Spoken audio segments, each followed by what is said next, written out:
Arestado ang 22 anyos na lalaki at tinaguri ang top 1 most wanted person district level na may kasong statutory rape ang naaresto ng Quezon City Police District. Ang balitang iyan ay hatid ni Patroluman IB Corporal.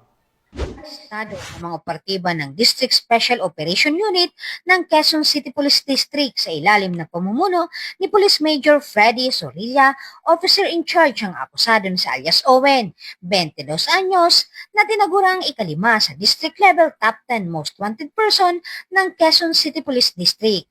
Nadakip si alias Owen sa harap ng DM Store sa Yuseco Street, Barangay 225, Tondo, Manila, sa bisa ng warrant of arrest na inilabas ni Honorable Judge Roslyn Rabara Tria ng Quezon City Regional Trial Court Branch 86 para sa kasong statutory rape na walang piyansang inirekomenda.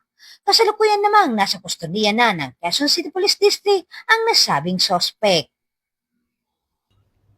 Mula dito sa Metro Manila, ako po ang inyong PNN correspondent, Patrolwoman IB Corporal, alagad ng batas, tagataguyod ng balitang pulis.